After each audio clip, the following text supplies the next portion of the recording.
Hello everyone, Dr. Vaishali here. Today's topic of discussion is sources of law. In the last lecture, we discussed about types of law and classification of law, like public law and private law, national law and international law, statutory law and constitutional law, civil law and criminal law, and so on. In today's lecture, we are going to discuss about sources of law in general and then in Indian scenario. Now, second thing, why do we need to learn sources of law? Like my every lecture, I try to explain practical utility of the subject matter, like how it is going to help a lawyer or how it is going to help a judge or how it is going to help a teacher or a student for that matter.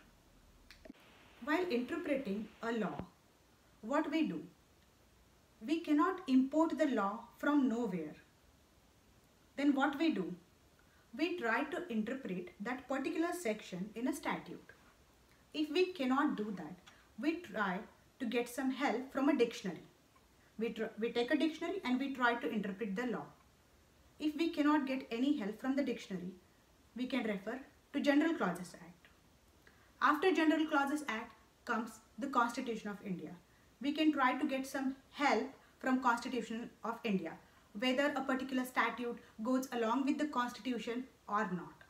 If no help is found in the Constitution of India, we try to get some references from International Court of Justice or the previous decisions of International Court of Justice or international conventions.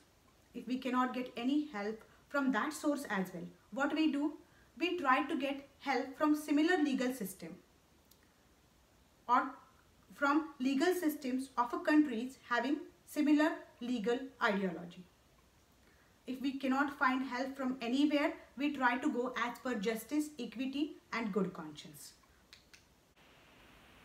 If you know about the sources of law, you can apply that statute so as to interpret in a good way or so as to interpret in a way which suits your cause, because now you know the base of your law, now you know the sources of your law, and now you know from where you can get help to interpret a particular provision in a particular act. So while interpreting, sources of law helps a lot.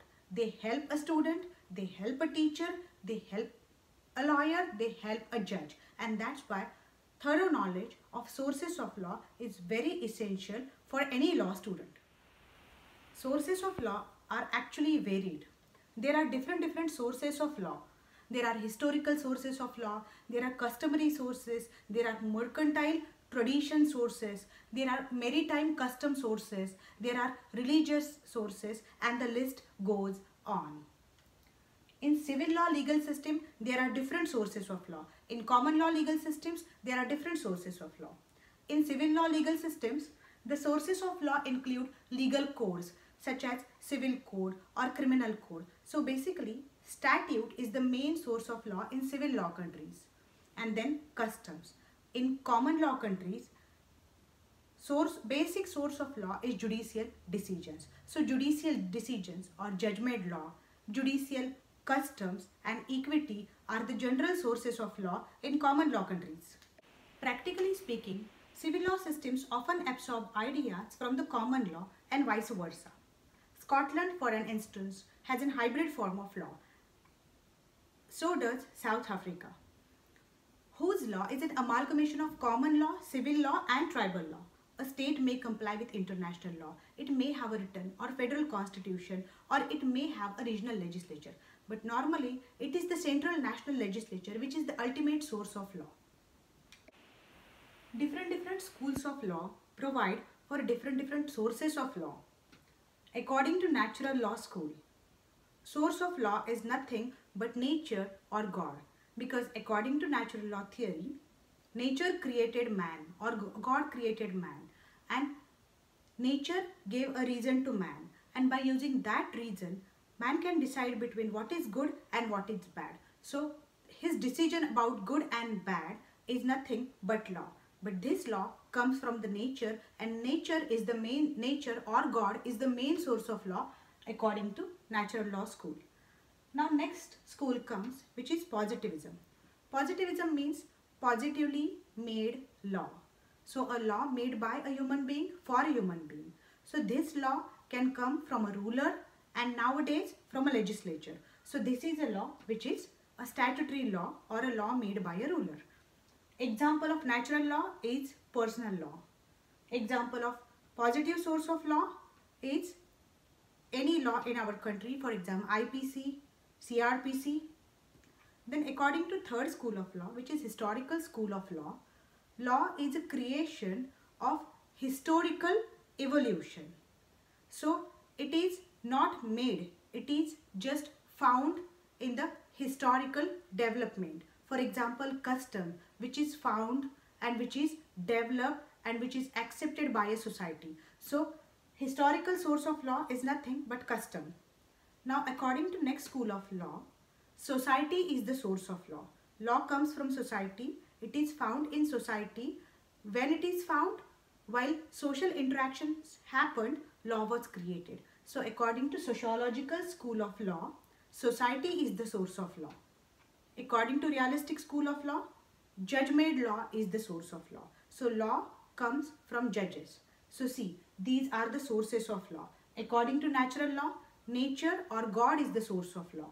According to positivism, ruler or legislature is a source of law. According to historical school, history or historical development is a source of law. According to sociological school, society is the source of law. And according to realistic school, judge-made law is the real source of law. First, we will discuss sources of law under English legal system, and then we'll go through sources of law in Indian legal system. British law has a profound impact on Indian law, and that's why sources which are recognized as sources of law in British law are also recognized as sources of law in Indian law. Sources of law in British law, they can be immediate or historical. Immediate sources, for example, statute is an example of immediate source, Act of Parliament in short. And historical facts behind the making of that statute, discussions behind the making of those statutes are called as historical sources. Now, formal and material sources of law. Formal source is a source from which law gets its force. Again, it's statute. And material is from which law gets the matter. Example, historical documents which relates to the making of that statute are called as historical or material sources of law. Sources of English law in general. First source of English law or Britain law is statute. Enacted law having its source in statute or legislation is the first source of British law. Second source of British law is case law having its source in precedent. Third source of British law is customary law having its source in custom. Fourth source of British law is conventional law having its source in agreement between the parties.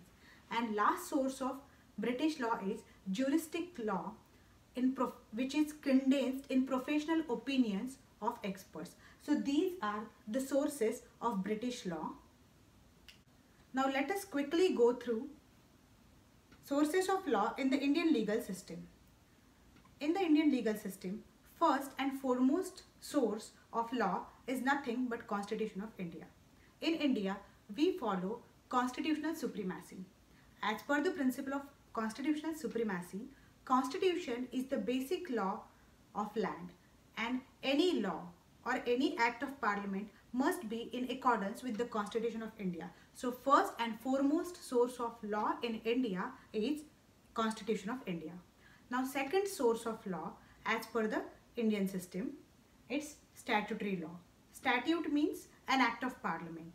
A law made by legislature of our country is called as statutory law or parliamentary law. Now parliamentary law is called as a supreme legislation when it is made by the parliament itself, and it is called as subordinate legislation when rule is made under the main act. For example, Essential Commodities Act is made by the parliament, but some power is given to state government to incorporate the commodities which become essential in a course of time in the Essential Commodities Act. So Essential Commodities Act is a piece of supreme legislation, and rules which are made under Essential Commodities Act by the administrative authorities comes under subordinate legislation. In India, supreme as well as subordinate legislation both are recognized sources of law. Now next source of law in Indian legal system is judicial precedent. Judicial precedent means decisions given by superior courts which are considered as binding on lower courts. Sometimes they are authoritative or binding, and sometimes they are persuasive or courts are supposed to follow them. Sometimes they are absolute, sometimes they are conditioned. And this is called as doctrine of stare decisis, which states that the court's decision becomes a precedent to be followed in future cases of similar nature. The reason why a precedent is recognized is that the verdict of judiciary is assumed to be correct.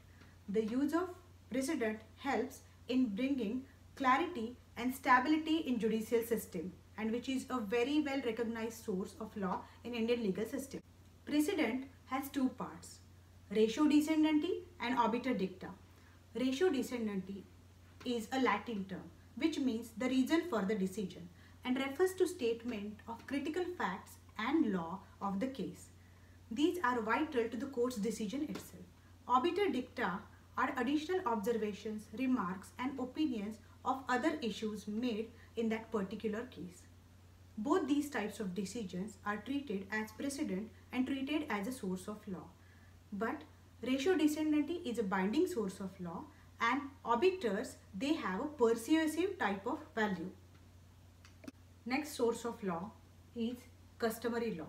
Example of customary law is entire personal law in India. When Britishers left India, lots of customs were followed by lots of religious communities. Some customs, they were codified in law. For example, Hindu customs, they were codified in Hindu law. Some Muslim customs, they were codified in Muslim law, and so on. Some customs were recognized and some customs were abolished. Customs which are codified, they are considered as a source of law, and customs which are eradicated, they are not the course of law. For example, custom of Saptapadi in Hindu marriage, which is there and which is a part of a Hindu law. So if ritual of Saptapadi is happened between husband and wife, it is considered as a valid marriage.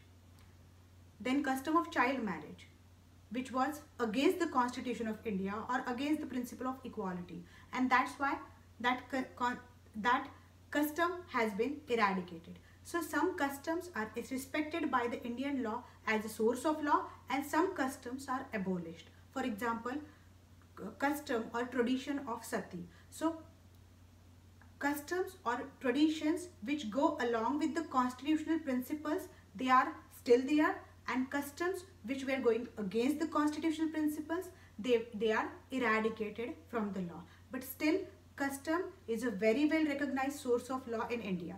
In order to become a source of law, custom has to fulfill certain qualifications. Number one, custom must be ancient and immemorial. Custom is immemorial when its origin was so ancient that the beginning of it was beyond human memory. Second qualification of custom is it must be uniform and continuous. If a custom has not been followed continuously and uninterruptedly for a long time, the presumption is that it never existed at all. Third qualification of custom is it has to be certain, it has to be definite. If it is not certain, it cannot be recognized as a source of law. Next qualification of custom is it must be reasonable. If it is not reasonable, it will be eradicated or it will never be treated as a source of law. For example, custom of sati, which was not reasonable and it is eradicated. Next qualification of custom is it should not oppose morality, public policy or an express enactment. So if custom goes against morality, for example bigamy, that custom will be abolished and it cannot be treated as a source of law. Or if it goes against public policy, for example custom of child marriage, which goes against public policy, then it will be eradicated or it will not be treated as a source of law furthermore. Or an express enactment. If a custom goes against express law or a statutory enactment, again it will be eradicated and it will not be treated as a source of law. Next source of Indian law is international law. So if international law goes along with the national law, then it is treated as a source of Indian law. If it is against any statute or if it is against any constitution and which is not accepted in the Indian polity as a law, then it will be not treated as a source of law. There are two views regarding acceptance of international law, or rather precisely speaking, two theories, monist and dualist. As per the monist school, it means international treaties can be applied directly in a national law or it can be directly treated as a source of law. There are so-called, or these are called as self-executing treaties. On the other hand, countries like India follow the dualist school of law in respect to implementation of international law. Therefore, in India, international treaties do not automatically form part of a national law. They must get municipalized or they must get converted into local law or in national law, and then they will be applied in Indian scenario. Apart from all these sources, principles of justice, equity and good conscience, which I discussed in my last lecture, they are also treated as a source of law in India. So these are the sources of law discussed in today's lecture. While interpreting any law, you can get help from these sources because these sources are authorized sources which are recognized under Indian legal system. So that's it for the day. Stay tuned till my next lecture. Goodbye and good luck.